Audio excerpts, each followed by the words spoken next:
This August 4th, Michiganders voted in the primary. I realize that many Michiganders and people in general don't know what a primary and a general election is, and that's kind of important to know because it's dictating our lives in a way. That's what I'm going to do in this video, is explain what a primary and a general election is, and I'm also going to explain who is running for governor and senate in Michigan, and kind of what their views are. I've already done a video on Senate, but that was before the general election, and now this is going to be a more refined version. Now, before we talk about who won the elections, let's talk about what they won. In an election, you have a primary and a general election, and there are two types of primaries: cross-voting and non-cross-voting. Non-cross-voting means if you vote for a Democrat, you can only vote for Democrats on your ballot, and that same goes for Republicans. In cross-voting primaries, you can vote for anyone on either party on your ballot. The primary is basically the elimination round for each party, and it decides which Democrat is going against which Republican in the general election. That means the general election is basically the final showdown that kind of decides who is in that office. Michigan's general election for 2026 is happening on November 3rd. After all the ballots of that election are counted and verified, that is the winner. There is no more voting that you have to do for those candidates after they win the general election, unlike the primaries that just happened. So remember, if you voted on August 4th, you still have to vote on November 3rd if you want your candidate to win. There was basically no point of you voting on August 4th if you don't also vote on November 3rd. Now let's talk about who won. We're going to talk about the biggest office in Michigan, governor. Jocelyn Benson secured a landslide Democratic Party victory, outperforming her opponent by nearly 1 million votes. Chris Swanson got 200,000 votes. She got 1.2 million votes. We'll talk about John James later, but he didn't get nowhere near that many votes. As the current Secretary of State and former law school dean, she has proven record of modernizing state services and reducing wait times, and improving Michigan's election security, ranking from 34th to 2nd. So, any talk about unsafe elections in Michigan, she has made us one of the safest states to have an election. Her platform focuses on addressing the housing crisis by increasing starter home construction and expanding the homestead tax credit.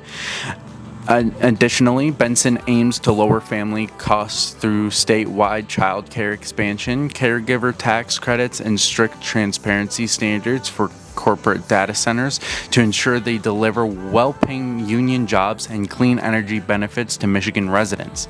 That is a major point in her campaign. She does not want data centers in Michigan if they're going to hurt our environment and hurt our economy, because displacing jobs hurts the economy. We all learned that from Detroit and Flint. As soon as those jobs went away, so did many people's lives. That's what AI brings if we do not bring heavy regulations like her and many of the other candidates that ran this year. And now for the man that won the Republican nominee for governor, John James. He secured the nomination with 50% of the vote, and he is a West Point grad and an Army veteran. He transitioned to running his family business before joining the state Congress in 2022, where he pushed back against EV mandates. His platform is heavy on government reform, and he's promising full financial transparency and the end of FOIH exemptions, and sweeping audits of state spending and crackdown on fraud. He's also campaigning on giving parents more control over education and eliminating the state income tax. More on the giving more parents rights things. There are a few issues in that, in the fact of, well, some of the things he talks about is making sure that parents know the exact lesson plan that will be taught throughout the year, the materials in the classroom like crayons, markers, also reading materials like books, media that will be watched, movies, any TV shows like Bill Nye the Science Guy, Magic School Bus. Those are completely monitored by the parents, but the more concerning aspect of it is counseling control. He proposes that they have full control as if the child gets counseling or not, and on top of that, if they do get counseling, they are 100% transparent on what the child is talking about in said sessions, which could lead to covering up of abuse from the parents to the child. I know that is a sad and kind of gross subject to talk about, and no one really wants to talk about that, but that is a problem in America, is parents abusing their child, and especially sexually abusing their child. So if the children have no resources to at school to get help with that, then there is no that's leaving a very dangerous situation for children, and I very much hope he rethinks that if he wins governor, and if he implements what he wants. I hope he thinks about that and refrains from making counseling transparent like that, because the point of it is that it's a safe space for the child to talk. James, he voted for the AI tracker, or the AI car shutoff, that a lot of Americans were very upset about. It basically shuts down your car when it senses that you're too distressed or that you are drunk or whatever. It's supposed to save lives, but it's very inaccurate. He's also critical on COVID-era restrictions and calls for an investigation on how that affected small businesses, and wants to prosecute the people that implemented those restrictions. Now it's time for the Senate race. First up is Mike Rogers, born and raised in Michigan. He is a 62-year-old with a background in the military and the FBI. With his tenure in the FBI, stationed in Chicago, he mainly focused on corruption cases, and seeing all the rampant corruption in government, he decided that he would run for Congress, and then he would run for Senate, and then after Senate, in 2000, he later ran for Congress, won that, and then stayed in Congress until 2014, and primarily became a newscaster. He's now focused on bringing jobs back to Michigan, like most politicians are, tackling crime and fixing housing. His big housing fix is expanding the 529 savings account so families can buy a home without being penalized by the bank, which, let's be honest, is fair. He also is looking to cut back on wind and solar to lower prices for electricity prices. He does not say anything about data centers that historically and factually increase energy prices. So that will be a question for a later date. that I hope to be able to answer in a video. I'm hoping to go to one of his rallies once he finally starts actually campaigning. Then I would love to be able to hear his ideas and maybe possibly ask him about data centers and how he chooses to affect them and how they come to Michigan. He's big on shop classes and trade competition with China. He's more interested in Michigan competing with China than the rest of the country, which I guess that's good for us, and not much team spirit, but I guess that's good for Michigan.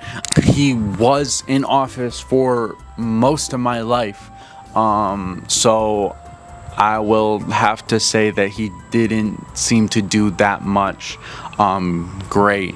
So I don't know.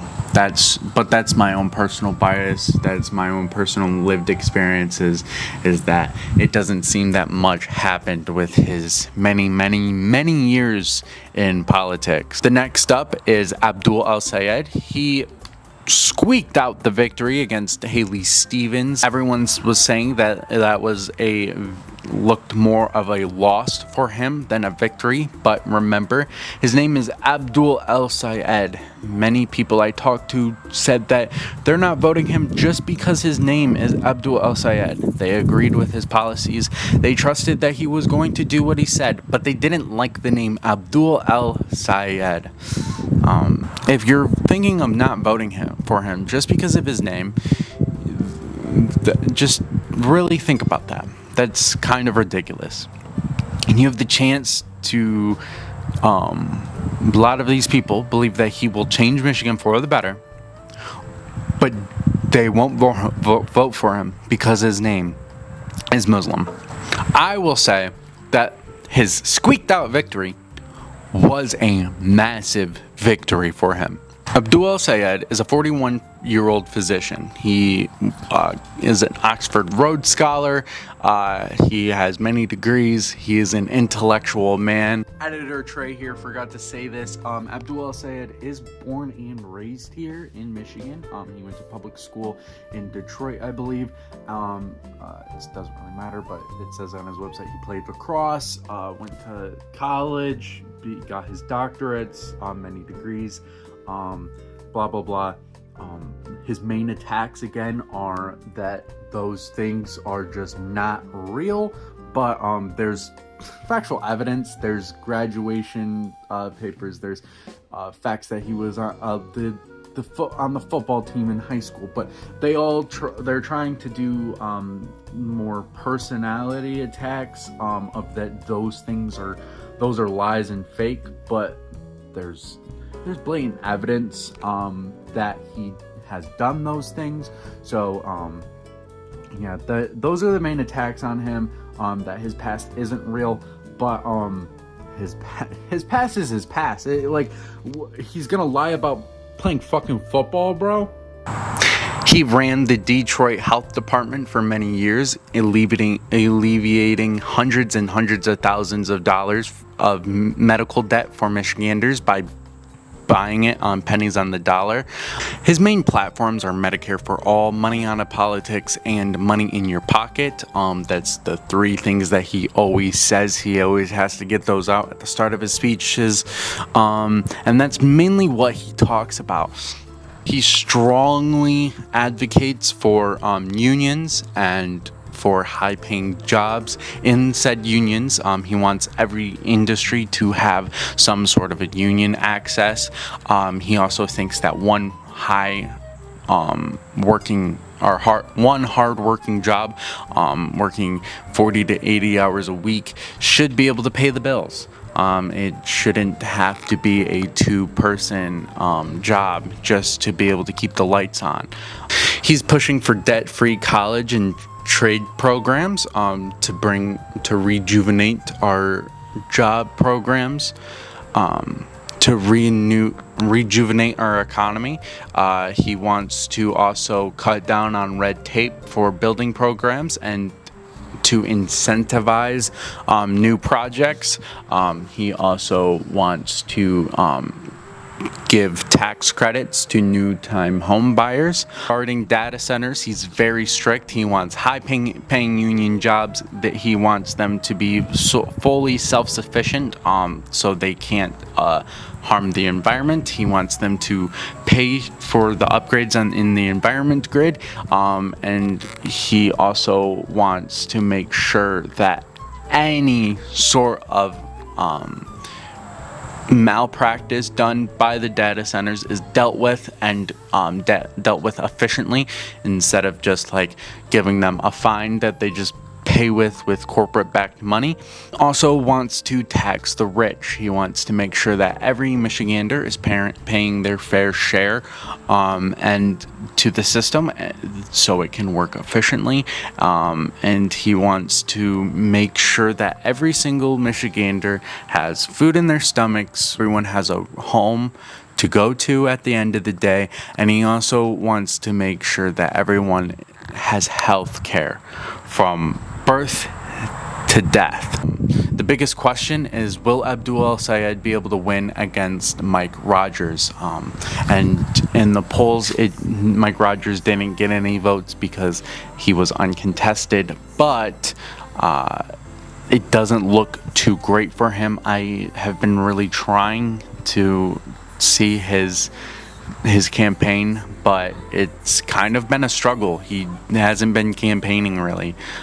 He's been more just calling Abdul El-Sayed a terrorist and a dirty communist. So that's basically just what's been going on. And in my personal opinion, I do believe Abdul El-Sayed, with the Haley Stevens votes, will squeak out the win against Mike Rogers. Make sure you vote November 3rd, 2026. If you already voted August 4th, definitely make sure you vote November 3rd, or that vote was basically useless. And if you like videos like this, like and subscribe. But I'm gonna try to make better videos, but this is what I could do. I gotta get to work, so hope you guys enjoyed. Bye.